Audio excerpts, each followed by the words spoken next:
Chào các bạn, thì hôm nay mình sẽ review tiếp cái node đó là lắp support cho các bộ tray.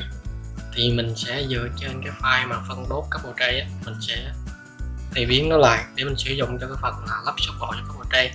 Thì trên cái file phân đốt cho các bộ tray á, ở bài trước á, thì bạn xóa đi những cái node này nha, giống như là tạo cái bộ tray này, node level này, node element type nè, node strip backbone, và cái cụm node này các bạn xóa luôn nha.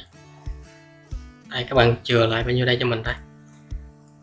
Các bạn chừa lại thứ nhất là cái cụm phân điểm này, thứ hai là lấy giá trị chiều rộng, và thứ ba là lấy giá trị chiều cao. Thì mình sẽ tiếp tục. Thì để khi mà các bạn phân điểm rồi á, hiện tại thì cái điểm này nó đang bắt là cái tim của các bộ tray. Thì để mà mình lắp support á, thì nó phải nằm dưới đáy, có nghĩa là cái cao độ Z á, mình sẽ trừ đi 50% của cái chiều cao của bộ tray. Nghĩa là khi cái chiều cao này thì mình sẽ chia cho 2, mình lấy cái chiều cao này mình chia cho 2 và mình đạt là Z trừ A. Thì có nghĩa là mình sẽ lấy cái điểm Z, mình lấy cái chiều cao của bond Z, mình sẽ lấy bond Z trong này, mình trừ đi 50% của chiều cao, tức là nó sẽ ra được chiều cao Z. Và tương tự thì mình sẽ lấy bond X và bond Y, mình sẽ lấy bond X và bond Y. Hiện tại là mình có 3 điểm rồi, mình sẽ tạo được complete. Thì mình sẽ on bicoordinate cái điểm mới đây.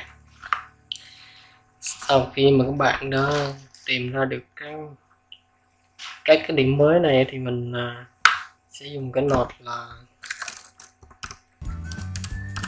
bybond family. Các bạn đặt family theo cái điểm bybond,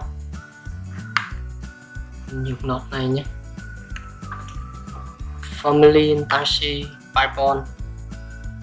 Điểm bond mình cho vào đây và mình dùng một cái node đó là family size.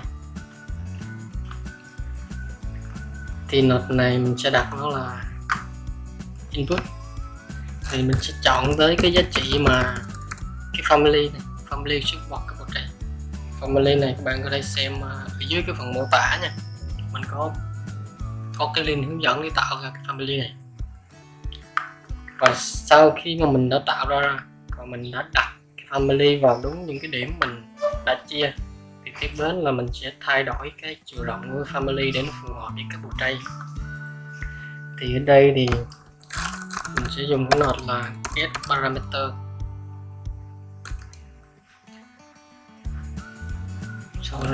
Set.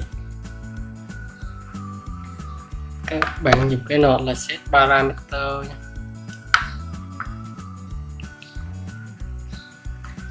Thì cái node này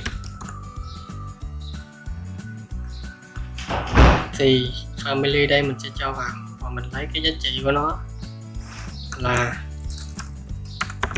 USB. USB này tính là cái chiều rộng của cái support mình đặt trong family mình đem ra. Cái điểm tiếp theo là các bạn lấy cái chiều rộng, cái giá trị chiều rộng của cái bộ tray này, mình sẽ đặt vào cho cái giá trị này, mình gắn lên cho USB. Ok, hiện tại là mình đã viết xong rồi, và các bạn save nó lại thôi, save nó lại và mình chuyển qua 3 Dynamo Layer, các bạn chạy thử nha. Chúc các bạn thành công.